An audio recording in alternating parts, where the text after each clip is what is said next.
Para poder hacer una interpretación de la Biblia, necesitamos, número uno, un espíritu correcto. Y el espíritu correcto, lo primero es ser sinceros al leer la Biblia. Antes de que tú quieras predicar, antes de que tú quieras hacer una predicación, necesitas que la Biblia te hable a ti. Si la palabra no te ha hablado a ti, tú no puedes hablar algo que no has vivido. Tú no puedes expresar algo que no has recibido. Es imposible. No lo vas se va a notar. No va a tener fuerza, no va a tener relevancia. Primero la palabra te tiene que hablar a ti. Primero Dios tiene que ministrarte a ti. Y una vez que te ha ministrado a ti, entonces tú puedes ministrar lo que Dios te ha hablado. ¿Estamos de acuerdo en eso? Y lo primero que tenemos que hacer al leer la Biblia es ser sinceros con nuestra condición. Muchas personas que han hecho una mala interpretación de la Biblia es porque no son sinceros, no son reales en sus intenciones, en lo que creen, en lo que quieren.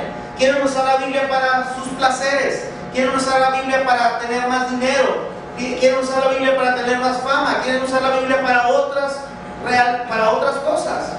Pero nosotros tenemos que usar la Biblia y al momento de leerla ser sinceros y decir: Dios, necesito que me ames, necesito de tu palabra, necesito de ti, y sinceramente estoy mal en esto, y esto está mal en mi vida. Sinceramente esta área necesito que la trates. Háblame, Señor, habla mi vida. Número 2, ser humildes. Una vez que Dios te habla, ser humilde y decir: esta palabra es para mí. Dios me está hablando a mí. Señor, recibo esta palabra con gozo. Señor, gracias por esta palabra. Humildad para recibir lo que Dios te está hablando. Humildad para entender y vivirlo. 3, importante, reverencia a la palabra. Cuando tú lees la Biblia, estás leyendo, algo que viene de Dios directamente. Es la palabra de Dios. La Biblia en sí, o sea, esta Biblia no tiene nada divino. No tenemos que reverenciarla a ella, ni decir: wow, la voy a poner en un cuadro para que todos pasen y se persiguen cuando pasen frente a ella. Ni siquiera las hojas, ni siquiera lo brillosito bonito que tiene, ni siquiera el que la ¿cómo se llama? El que escribió comentarios. No, lo que está escrito dentro tiene poder de Dios. Cada palabra viene de Dios. Cada mensaje tiene poder para dar vida, poder para traer un cambio, una transformación. Y cuando tú estás frente a la palabra, debes ser reverente y decir: Dios está hablando. Dios escribió esto. Claro, usó 40 diferentes autores guiados por el Espíritu Santo. Pero Dios fue quien trajo esta palabra a mi vida hoy. Señor, la recibo. Señor, háblame. Señor, cámbiame. Y obviamente con un espíritu de oración. He escuchado tantas mentiras sobre gente que hace sus propias religiones, y lo voy a contar solamente una. El caso de los mormones, por ejemplo. Ellos, un joven de 18 años con una moralidad no muy entendible, en Estados Unidos, él dice que se le apareció un ángel llamado Moroni, y dice que ese ángel Moroni le reveló algo que nadie sabía: que Cristo, al resucitar, había resucitado en los Estados Unidos y les había encomendado la gran comisión a ellos. Por eso sale uno blanco y uno moreno. Que a ellos les había encomendado la gran comisión también para que salieran a predicar el evangelio en todas las naciones.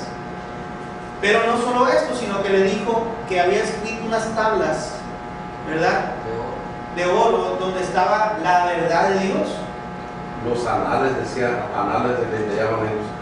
Anales. Y le había dado unas lentes especiales para copiarlo, ¿verdad? La gente que ha estudiado ahora actualmente esta clase de libros ha encontrado más de 3,000 errores gramaticales. Solamente errores gramaticales, más de 3,000 errores en cuanto a cuestiones, y se ha visto que fue una falsa copia de la traducción del King James de Estados Unidos. Pero ¿qué era lo que ocultaba dentro de él? Muchos no saben que este hombre muere al ser Por adúltero. Bueno, no adúltero, sino que estaba más allá, ¿no? Se llevaba a las muchachitas, jovencitas, y hacía su harén. De hecho, por eso tuvieron que salir del lugar donde estaban Estados Unidos y ir a habitar en Utah. Gobierno y todo, y se establecieron en aquel lugar, porque en ese lugar sí podía hacer lo que él quería. Pero él muere en la cárcel a causa de que los padres de estas muchachitas van y lo matan, ¿verdad? Por todo el engaño que generó y porque su problema era en realidad las mujeres.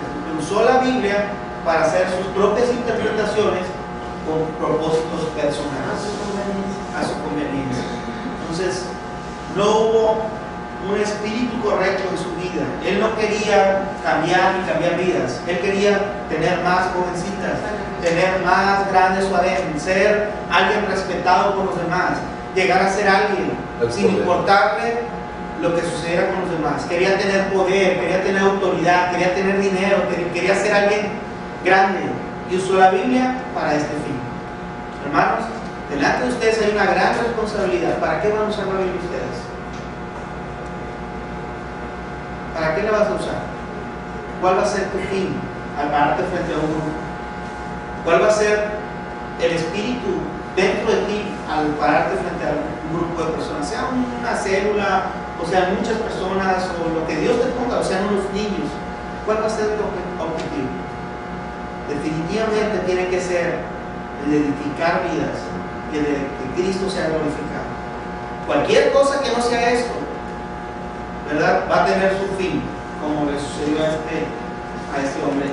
Y hoy les exhorto delante de Dios, en el nombre de Jesús, que cada vez que usen la palabra sea para edificar y para traer vida a otras personas. No solamente necesitamos un espíritu correcto, sino también necesitamos un método correcto. Hay diferentes métodos que se han usado en diferentes tiempos y formas. Yo les recomiendo, para un estudio más amplio de esto, les recomiendo el libro que les puse en un inicio, Claves de Interpretación Bíblica, para ampliar en este tema. Pero es importante tocarlo en esta lección. El método correcto consiste, hay 4 tipos distintos de métodos de interpretación bíblica. El primero es el método racionalista. Este método fue famoso en el año de 1900 más o menos, donde las personas querían razonar lo que la Biblia decía.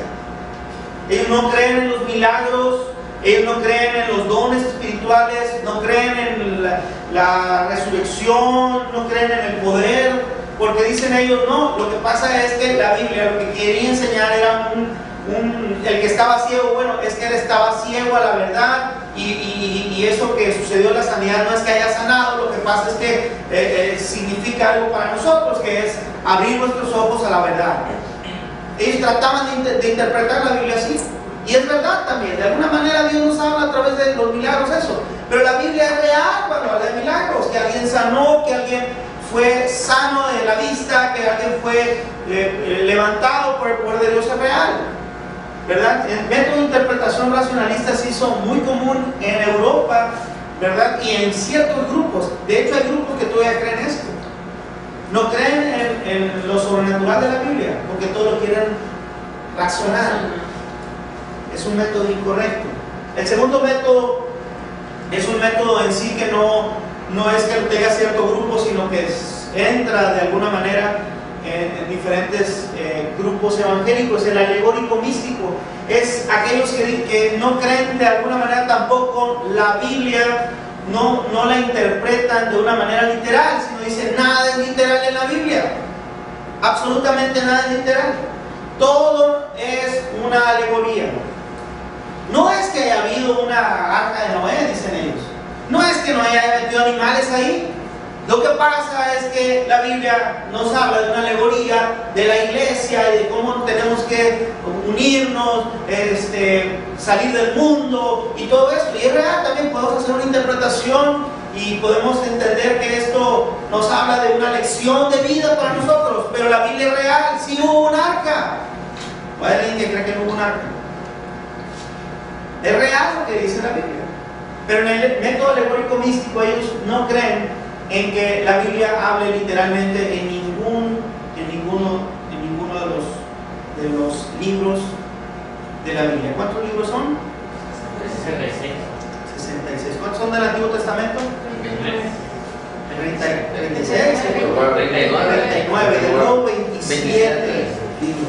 En ninguno de los 66 libros ellos creen que la Biblia te hable literalmente. Por último, bueno, tercero está el método dogmático. Este método es el método de la iglesia romanista, donde ellos leen la Biblia pero basado en sus dogmas. Un dogma es una enseñanza.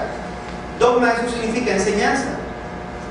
Ellos no leen la Biblia abiertamente. Ellos cada vez que leen la Biblia están leyendo acerca de algo en la palabra de Dios, ¿verdad? Ellos interpretan en base a sus dogmas. Primero tiene que ser lo que cree la iglesia, la Santa Iglesia, lo que creen ellos, y después lo que dice la Biblia. Primero está el dogma y después está lo que la Biblia dice. Entonces, todo lo que esté fuera del dogma, ellos tratan de cómo acomodarlo. Entonces, no tienen un método correcto. Nunca van a interpretar la Biblia. Si tú te puedes dar cuenta, hay canales de televisión, ¿verdad? En el cable, donde están hablando todo el día, y tú dices, ¿cómo puede ser posible que tengan la Biblia y estén hablando de la Biblia y estén predicando la Biblia? Algunos hasta parecen predicadores. ¿Los han visto? Y tú dices, ¿cómo es posible? Y creen en toda clase de cosas incorrectas, como los ídolos, como la Virgen, o sea, tantas cosas, y están hablando y parece que están predicando, porque su interpretación de ellos no es libre, es una interpretación basada en el dogma. Por ejemplo, el dogma de la Virgen de Guadalupe. Ellos saben que ese es el dogma, y todo lo que lean alrededor de eso van a buscar algo que se adecue al dogma, y entonces ellos justifican lo que creen, ¿verdad? Pero también es un método que es incorrecto. ¿Cuál es el método correcto? El cuarto método gramático histórico. Les recomiendo mucho que en el libro lean más acerca de esto, pero ¿de qué trata este método? El método gramático histórico nos habla de que la Biblia ha sido escrita, ¿verdad? Y es literal lo que dice la palabra cuando dice que es literal, y es una alegoría cuando dice que es una alegoría, y es una parábola cuando dice que es una parábola. La misma Biblia que indica cuándo está hablando y de qué forma está hablando. Cuando es algo, cuando es poesía, cuando es prosa, cuando está hablando de historia, ¿verdad? Y también es el método gramático histórico. ¿Por qué? Porque todo lo que la Biblia dice como historia es historia fidedigna, historia real. Todo lo que está escrito en la palabra de Dios. Y saben algo interesante, ha sido descubierto por arqueólogos, por historiadores también de aquellos tiempos. Han sido descubiertos lo que la Biblia habla. Han descubierto ciudades basadas en la Biblia. Han descubierto lugares, han realizado hallazgos interesantes basados únicamente en la palabra de Dios. La Biblia es historia fidedigna. Y cuando la Biblia te indique otra cosa, entonces la misma Biblia te va a decir cuando no está hablando literalmente. Y es importante estudiar, que no lo vamos a ver en este curso porque solo es una introducción, pero para ustedes es importante que estudien todas las formas de gramáticas que existen en la Biblia. Lo que es una parábola, lo que es una sinécdoque, lo que es una alegoría, lo que es cada figura retórica, se llama cada figura. Estudiarla en la Biblia va a ayudarles para que ustedes puedan entender qué es lo que la Biblia quería decir. En la Biblia encontramos proverbios, en la Biblia encontramos refranes, en la Biblia encontramos profecía, estamos hablando de profecías, es decir, encontramos una multitud de figuras retóricas, gramáticas, y el entenderlas nos va a ayudar a poder hacer una interpretación de la palabra de Dios. ¿Alguna duda hasta aquí? ¿Algún comentario? Maestro, entonces, donde dice el método correcto, sería incorrecto. Los tres puntos. Ok. Lo que pasa es que el punto se llama método correcto, pero estos tres son incorrectos, ¿no? El cuarto es el método correcto. Buena observación.